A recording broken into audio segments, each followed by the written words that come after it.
بسم اللہ الرحمن الرحیم۔ السلام علیکم ناظرین، ریڈ زون سے میں ہوں علی رضا الوی اور میرے ساتھ موجود ہیں جناب مظہر برلاس۔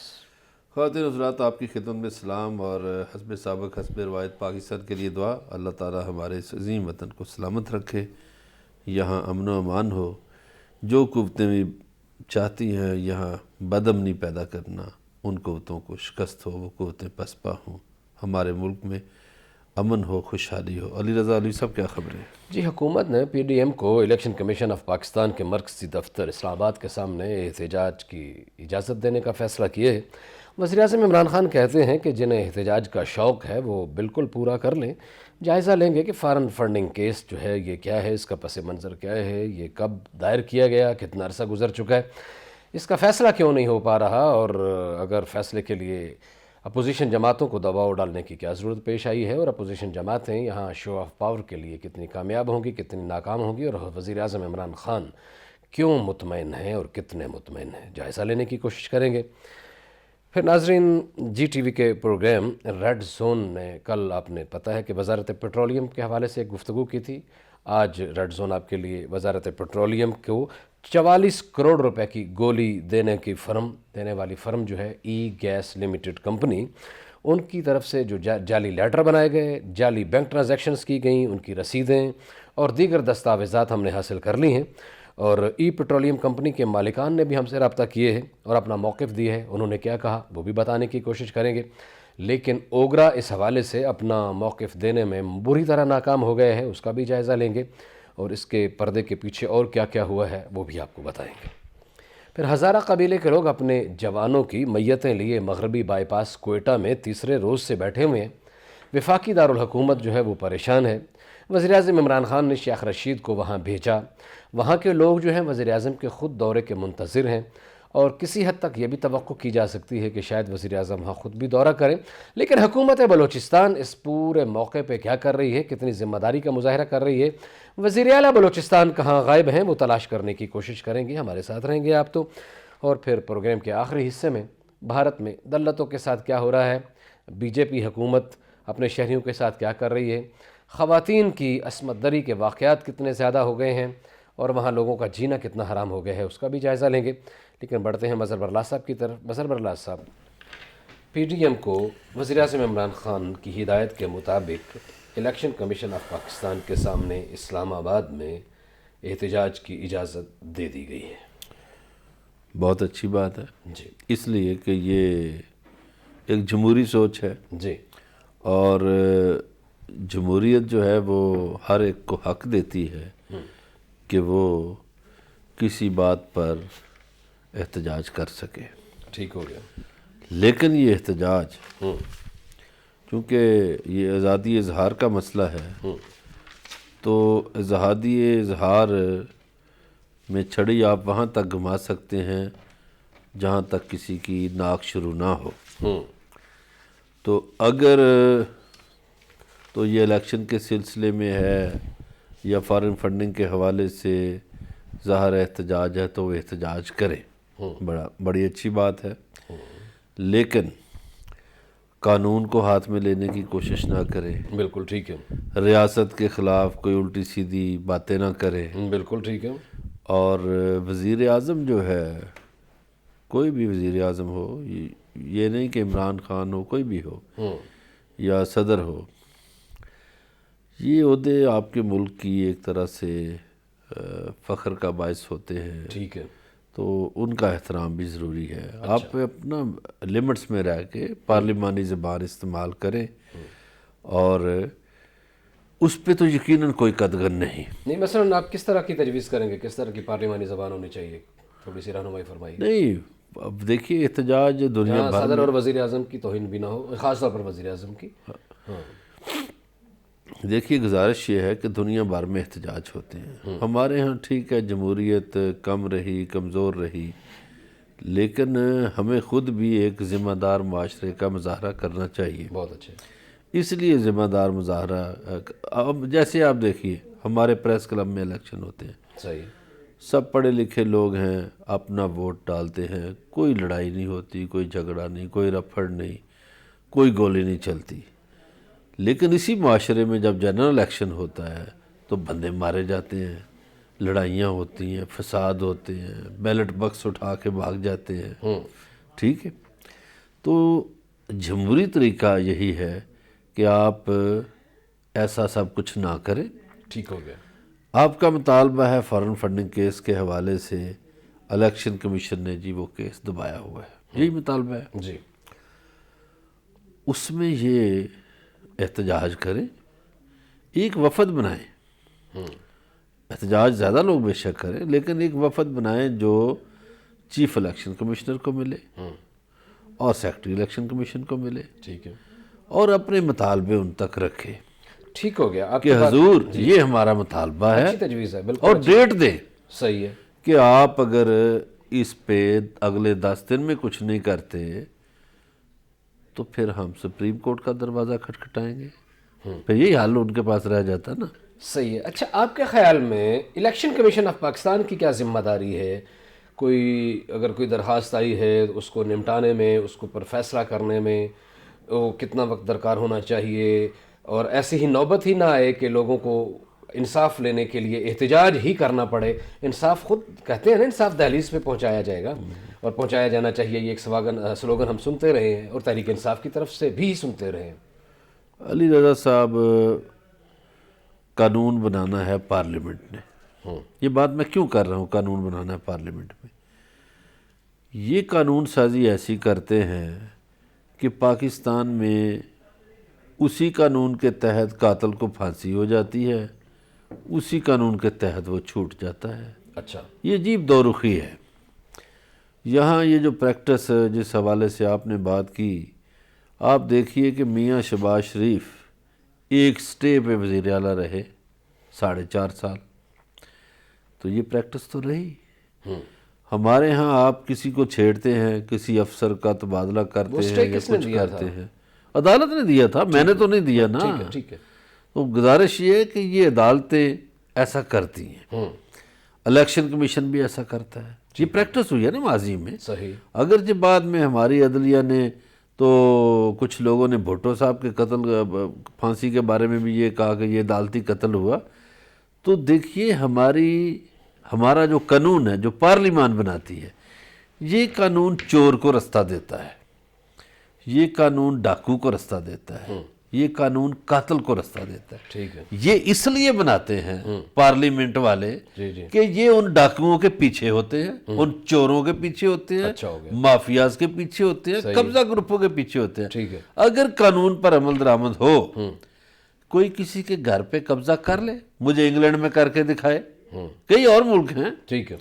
کوئی کسی کے پلاٹ پہ قبضہ کر لے، کوئی کسی کی زمین پہ، ٹھیک ہو کوئی گیا. کسی کو لوٹ آپ لے، کی بات سمجھ آ گئی. کوئی اچھا، یہ ہے کہ اس میں یا پولیس گولیاں مار لے. آپ کے خیال میں الیکشن کمیشن کی طرف سے فارن فنڈنگ کیس کے فیصلے میں تاخیر کی وجہ پارلیمنٹ ہے؟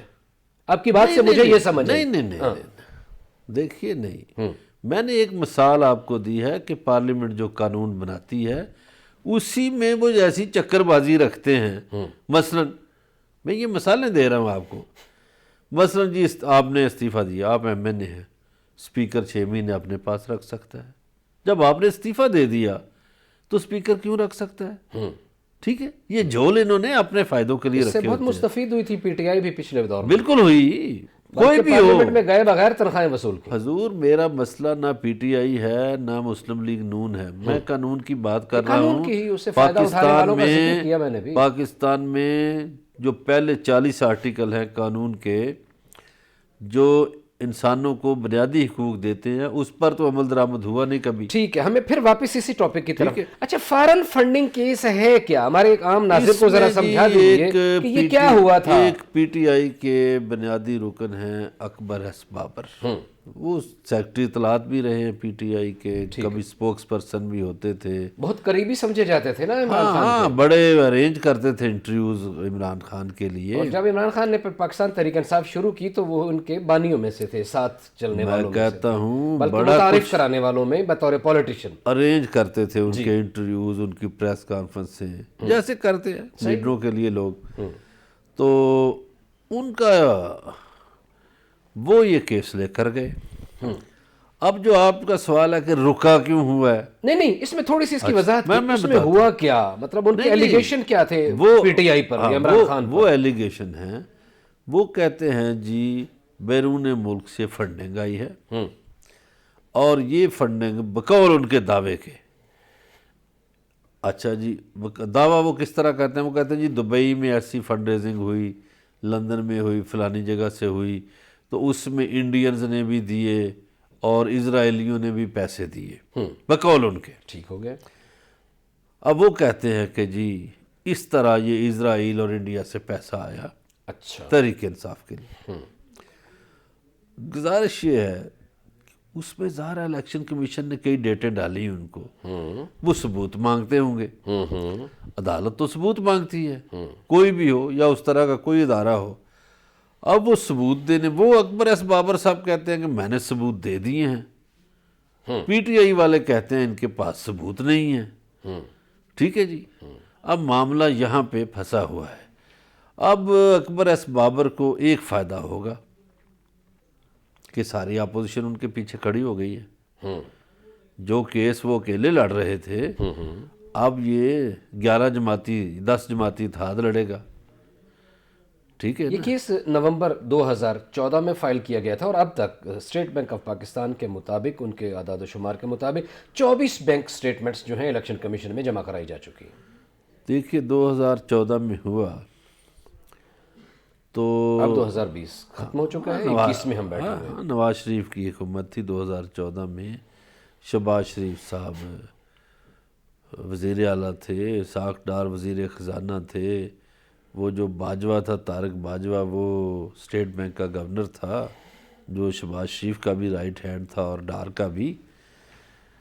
گزارش یہ ہے کہ میرا خیال ہے کہ اس میں ثبوت نہیں آ سکے، ورنہ ان کی حکومت تھی، وہ تو عمران خان کے خلاف فوراً ثبوت لاتے۔ لیکن برلا صاحب ڈسپوز آف تو ہو سکتی تھی نا، مطلب ہے کہ جس نے درخواست دی ہے اس کے خلاف فیصلہ آ سکتا تھا، پی ٹی آئی کے حق میں فیصلہ آ سکتا تھا۔ اب اس میں یہ ہے، دیکھیے اب آپ نے بڑی اچھی بات کی کہ 2014 ہے اور 2021 میں ہم بیٹھے ہیں۔ ایک وکیل مجھے ملا اسلام آباد کلب میں، پرویز مشرف کا بھی وکیل رہا ہے، اس نے کہا بھائی جان یہ جو کیس ہے نا اس میں 14 سال نکلوا سکتا ہوں، اتنا ڈیلے کرا سکتے ہیں وکیل۔ اس نے بڑے دعوے سے کہا، اس نے کہا جی یہ فلانا کیس یہ جی میں بس 14-15 سال آرام سے نکلوا سکتا ہوں بندے کے، کیس بھی عدالت میں رہے گا، ڈیٹیں بھی پڑیں گی۔ تو پھر وزیر اعظم اسی وجہ سے مطمئن ہیں، وہ کہتے ہیں ان کا جو احتجاج کرنے والے ہیں فیصلہ لینے کے لیے، احتجاج تو یہ ہے کہ فیصلہ کیا جائے، وہ جو مرضی ہے کر لیں، ہم مطمئن ہیں، کوئی مسئلہ نہیں۔ دیکھیے ان کو اپنی ان کی جو قانونی ٹیم ہے انہوں نے بتایا ہوگا۔ اب ان کی قانونی ٹیم میں آپ دیکھیے کہ ڈاکٹر بابر اعوان بھی شامل ہیں، ان کی قانونی ٹیم میں علی ظفر شامل ہیں، بہت بڑے وکیل ہیں، احسن ظفر صاحب کے صاحبزادے ہیں، ان کی قانونی ٹیم میں نعیم بخاری بھی ہے، ان کی قانونی ٹیم میں ملیکہ بخاری بھی ہے، اور شہزاد اکبر بھی ہیں، کئی لوگ ہیں۔ صحیح ہے، کافی بڑی پاورفل قانونی ٹیم ہے، اور ہو سکتا ہے کہ وزیر اعظم اسی وجہ سے مطمئن ہوں، فیصلے کے حوالے سے مطمئن ہوں، یا اس وجہ سے بھی مطمئن ہوں کہ P D M election commission کے سامنے کوئی بڑا شو نہیں کر پائے گی۔ جو بھی وجہ تلاش کرنے کی کوشش کریں گے، ہمارے ساتھ رہیے گا، ملتے ہیں ایک بریک کے بعد۔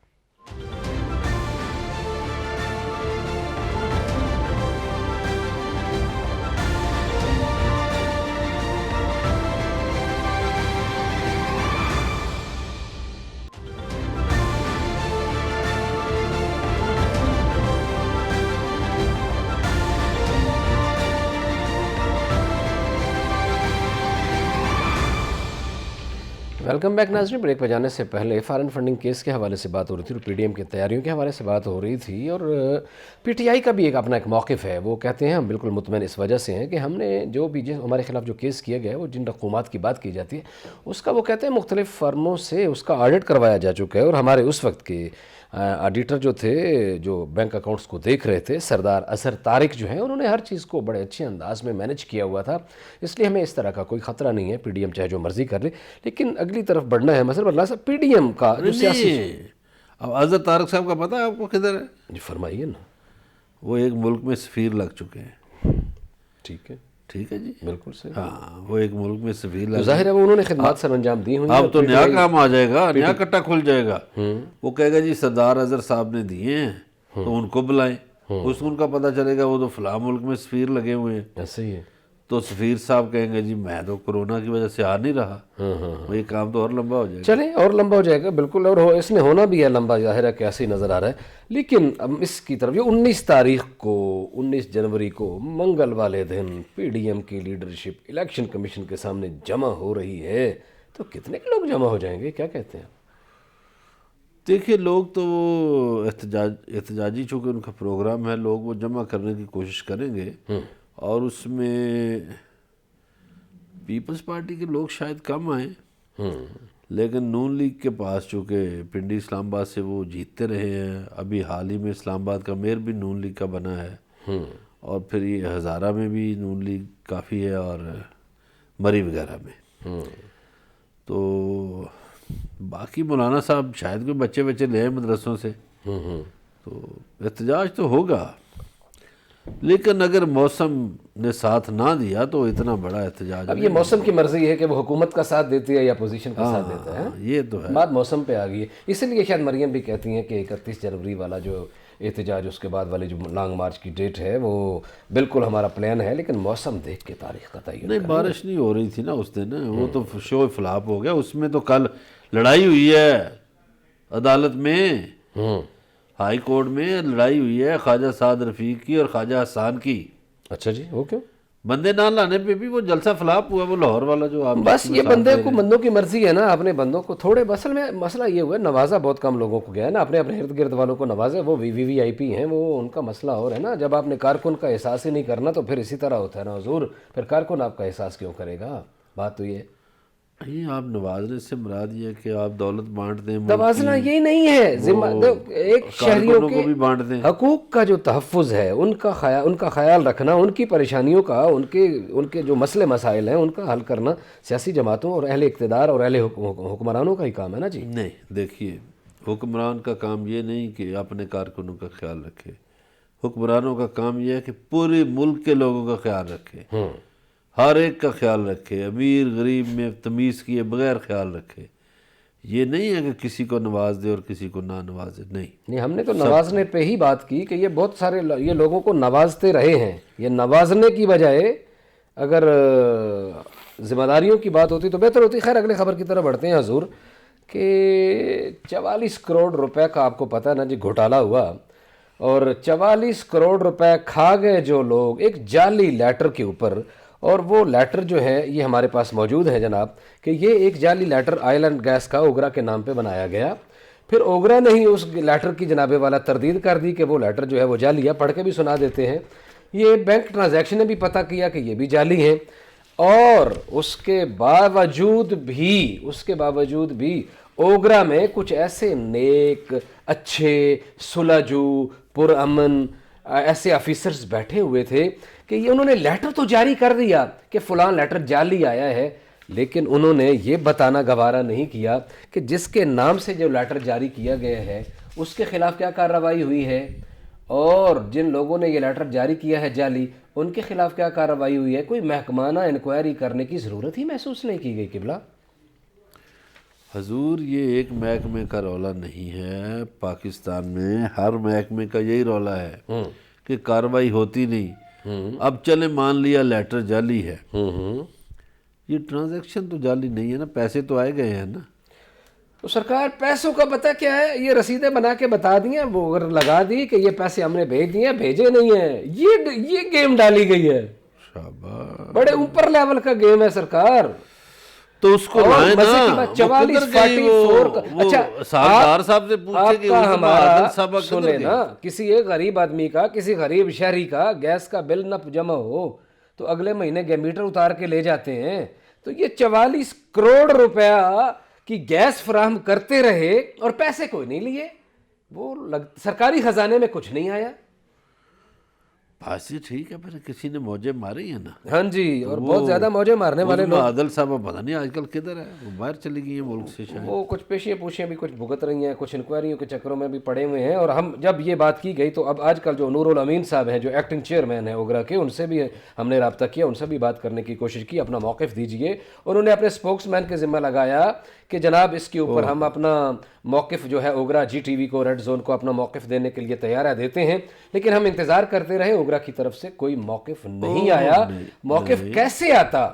نہ نہ نہ نہ نہ نہ، یہ بات ہی نہیں ہے۔ ہاں آپ نے موقف نہ بھی لینا ہو، یہ جو بعض بنے ہوئے ہیں نا جن کو آئینی پوسٹ کہا جاتا ہے، ایک ملک میں ہمارے میں ایک نیا ڈرامہ ہے، یہ 4 سال کے لیے بندہ لگاتے ہیں مختلف اداروں کا سربراہ۔ آپ فون کریں گے، میں فون کروں گا، کوئی اور، وہ جواب دینے مناسب نہیں سمجھتے۔ نہیں، مجھے جواب دیا، مہربانی فرمائی انہوں نے۔ ابھی تو آپ نے کہا ہے کہ مجھے کوئی جواب نہیں دیا۔ جواب یہ دیا، میں عرض کر رہا ہوں، جواب یہ دیا اچھا، مجھے نہیں دیا، ہاں کہ بھائی میں سپوکس پرسن جو ہے وہ آپ کو جواب دے گا۔ سپوکس پرسن نے کہا کہ ہم نے معاملہ متعلقہ شعبے کو ریفر کر دیا ہے، اس کے لیے کوئی تحقیقاتی کمیشن بیٹھے گا کہ سوچے گا جواب کیا دینا ہے۔ وہ تحقیقاتی کمیشن جو انکوائری نہیں کر سکا، جو اب نیب اگلی کو نہیں بات بھیج سنیں سکا، نا، جو ایف آئی اے کو نہیں بہت کیس بھیج سکا۔ سے ایم این ایز یہ شکایت کرتے ہیں، بہت سے ایم پی ایز کرتے ہیں پارلیمانی پارٹیوں میں کہ جناب والا ہم نے فلاں چیئرمین کو فون کیا، اس نے فون سننے مناسب نہیں سمجھا، جی جی، ہم نے اس کو میسج چھوڑا، اس نے جواب نہیں دیا، تو وہ کہتا جی میں تو جی 4 سال کے لیے لگا ہوں، میرا کیا کوئی بگاڑ لے گا۔ وہ یہ ڈرامہ بھی اس ملک سے ختم ہونا چاہیے بھائی، 4 سال کے لیے تم لگ گئے ہو تو 4 سال تم جو مرضی کرو، اس طرح کے جعلی لیٹر جاری کرو، رکھو اور کروڑوں ہڑپ کر جاؤ۔ یہ 13 مارچ کو لیٹر جاری ہوا ہے، اس کے اوپر ڈیٹ 13 مارچ کی لکھی ہوئی ہے، ریسیونگ 16 مارچ لکھی ہوئی ہے، ایم ڈی آفس نے اس کو ریسیو کیا ہے۔ یہ سن اور کون سا اس ہے؟ لیٹر کو یہ 2020 کی بات ہے بھائی، 13 مارچ 2020 کی بات ہے اس لیٹر کی۔ ٹھیک ہو گیا۔ اور یہ لیٹر فار کے نام سے، فار سے جاری ہوا ہے، سائن فار کے کر کے کیے گئے ہیں۔ Shahid Iqbal senior executive director gas کے سائنس کے ساتھ یہ جاری ہوا یہ لیٹر۔ اور اس کے بعد یہ لیٹر جاری کیا گیا، یہ لیٹر جاری ہوا ہے جناب، یہ 19 اگست کی اس کے اوپر ریسیونگ ڈلی ہوئی ہے، یہ بھی ایم ڈی آفس میں ریسیو ہوا ہے۔ اس میں یہ لکھا گیا ہے کہ یہ اوگرا ڈیٹڈ لیٹر جو ہے 29/2020 on the above subject, it is advised that purpose of OGRA's letter dated March 13/2020، اس لیٹر کی بات کی گئی ہے، March is confirmed as fake having no legal force and effect. PPL may like to take any appropriate action at its own end if required under the law. کہ ہمارا وہ جو 44 کروڑ کے بقایا جات کا جو معاملہ ہے وہ الحمدللہ ایسے کا ایسے ہی ہے۔ اس کے بعد ای گیس کمپنی جو اس میں انوالو ہے، جس نے فراڈ کیا ہے یا جس نے ابھی پیمنٹ دینی ہے، انہوں نے ہم سے رابطہ کیا۔ ان کا کہنا یہ تھا جی ہمارا موقف یہ ہے کہ ہم out of the court settlement کی کوشش کر رہے ہیں۔ ابھی معاملہ کورٹ آف لا میں چلا گیا، اسلام آباد ہائی کورٹ میں چلا گیا ہے، اور جو کام کرنے والا تھا وہ نہیں کیا گیا۔ انکوائری والا ممبر آئل سے پوچھنا چاہیے، ممبر گیس سے پوچھنا چاہیے، باقی جو متعلقہ لوگ ہیں ان سے پوچھنا چاہیے کہ حضور یہ آپ نے اتنی شفقت کیوں فرمائی۔ صحیح ہے، تو یہ آپ صحیح فرما رہے۔ جی جی، تو یہ ساری صورتحال ہے۔ تو یہ ایک بڑا عجیب و غریب قسم کا معاملہ ہے کہ قومی خزانوں کو، قومی اداروں کو کس طرح کتنی خوبصورتی کے ساتھ لوٹنے کی کوشش کی جاتی ہے، اور وہ جو پیسہ قومی خزانے میں جانا چاہیے وہ بدقسمتی سے قومی خزانے میں نہیں پہنچ پاتا، پتہ نہیں کہاں کہاں چلا جاتا ہے۔ بات چیت کا سلسلہ جاری ہے، ہمارے ساتھ رہیے گا، ملتے ہیں ایک بریک۔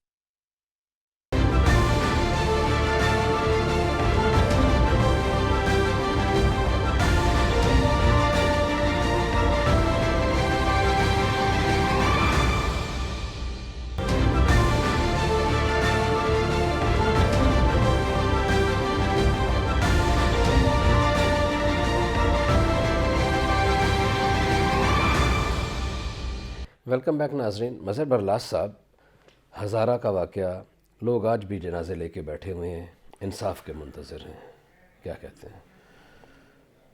جی بالکل انصاف کے منتظر ہے۔ کوئٹہ دکھی ہے، سارا شہر سوگوار ہے. اس میں کسی خاص جماعت یا کسی خاص فرقے کے لوگ نہیں، بلکہ پورا شہر دکھی ہے اور وہاں سوگواری کا ایک ماحول ہے. اور ظاہر ہے لوگ وہاں احتجاج کر رہے ہیں. اب دیکھیے جن لوگوں کے گھروں سے 5 افراد 6 افراد چلے جائیں، لاشیں اٹھانا پڑے انہیں، تو ایسے لگتا ہے جیسے یہ یہاں جو لوگ ہیں یا حکمران ہیں ان کو کوئی احساس بھی نہیں اور احساس ذمہ داری بھی نہیں. جیسے آپ دیکھیے کہ چلیں وفاقی وزیر داخلہ تو گئے مگر بلوچستان کی حکومت پتہ نہیں کدھر ہے. جی ہاں، کدھر ہے؟ کوئی پتہ ہوگا آپ؟ وہ آپ کو پتہ ہو جی، اب آپ کی جیب میں ہوتی ہے بلوچستان کی حکومت ہر وقت. نہیں، میری جیب میں تو نہیں ہوتی ہے، لیکن جو معلومات ہیں وہ یہ ہیں کہ وزیر اعلیٰ بلوچستان پاکستان میں ہی نہیں ہے. وزیر اعلیٰ بلوچستان نیو ایئر نائٹ کے موقع پہ بیرون ملک تشریف لے کے گئے تھے. وہ دبئی تشریف لے کے گئے تھے. 3 دن ہو گئے ہیں، جنازے سردی میں پڑے ہوئے ہیں. وفاقی حکومت عذاب سے دوچار ہے. او مولوی صاحب. جی مولانا صاحب، وفاقی حکومت عذاب سے دوچار ہے. شیخ رشید صاحب وہاں کا دورہ کر چکے ہیں. وزیر اعظم کے جانے کی تیاریاں ہو رہی ہیں. کل گوادر میں جا رہے ہیں، صدر پاکستان جا رہے ہیں، شاید وہ بھی وہاں چلے جائیں. لیکن وزیر اعلیٰ بلوچستان صاحب کوئی نہیں ہے وہاں. وہ پتہ کیا ہے کوئی بیمار تو نہیں ہو گئے؟ نہیں، اللہ جانے ان کی طبیعت خراب ہے یا کس طرح کی طبیعت خراب ہے یہ مجھے نہیں پتا. لیکن وزیر اعلیٰ بلوچستان شہر میں جنازے پڑے ہیں، ملک کا بہت بڑا مسئلہ ہے، لیکن وہاں موجود نہیں ہیں. اور نہیں آپ پتہ تو کریں، اگر موجود نہیں ہیں تو وہ بیمار ہیں یا کرونا ہو گیا ہے یا کیا ہوا ہے. کرونا علاج دبئی میں ہوتا ہے.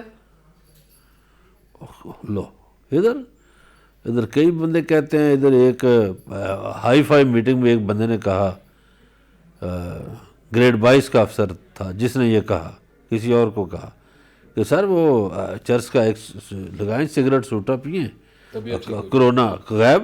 اور مبینہ طور پر ابھی ہمارے پروگرام سے 1 گھنٹہ پہلے پرنسپل سیکرٹری جناب زاہد سلیم صاحب بھی لندن اڑان بھر گئے ہیں مبینہ طور پر. یہ احساس ذمہ داری ہے گورنمنٹ آف بلوچستان کی اپنے شہر میں مرے ہوئے شہید ہونے والے لوگوں کے لیے. اور قومی کمیشن برائے انسانی حقوق کی رپورٹ کے مطابق 2018 تک 509 افراد شہید ہو چکے ہیں اس ہزارہ قبیلے کے 5 سالوں میں. صرف کتنے؟ 509 افراد. یہ رپورٹ کسی لفافہ خور صحافی کی بھی نہیں ہے اور این جی او خور، وہ ڈالر خور این جی او کی بھی نہیں ہے. یہ قومی کمیشن برائے انسانی حقوق کی گورنمنٹ آف پاکستان کی رپورٹ ہے. اچھا گزارش ہے. اس کے بعد سبزی منڈی والے کیس میں 10 بندے مارے گئے، 11 ابھی مارے گئے. یہ ملا لیں تو یہ جمع کر لیں ٹوٹل کتنے ہو گئے، کوئی 530 ہو گئے. ہمارے بہت سے بیوروکریٹس جو ہیں نا، وہ ایک تو سروس کے لیے بلوچستان جاتے نہیں. 25 سال ہو گئے ہیں پنجاب میں، کسی کو 23 سال ہو گئے ہیں، کسی کو 22 سال. لاہور چھوڑتے نہیں، اسلام آباد نہیں چھوڑتے. تو جب آپ سروس لیتے ہیں تو پورے پاکستان کی سروس ہوتی ہے، تو پھر آپ کو بلوچستان میں جاتے ہوئے کیا تکلیف ہوتی ہے. بہت سے ڈی ایم جی افسران نہیں جاتے، پولیس افسران نہیں جاتے. ظاہر ہے جب لائق افسران نہیں جائیں گے تو فرق پڑتا ہے. تو اس میں میں سمجھتا ہوں کہ ایک تو بلوچستان حکومت کو یہ مطالبہ کرنا چاہیے کہ اپنے حالات بہتر بنانے کے لیے صوبے کے وزیر اعلیٰ ہیں تو وہ ذمہ دار ہیں اس صوبے کے.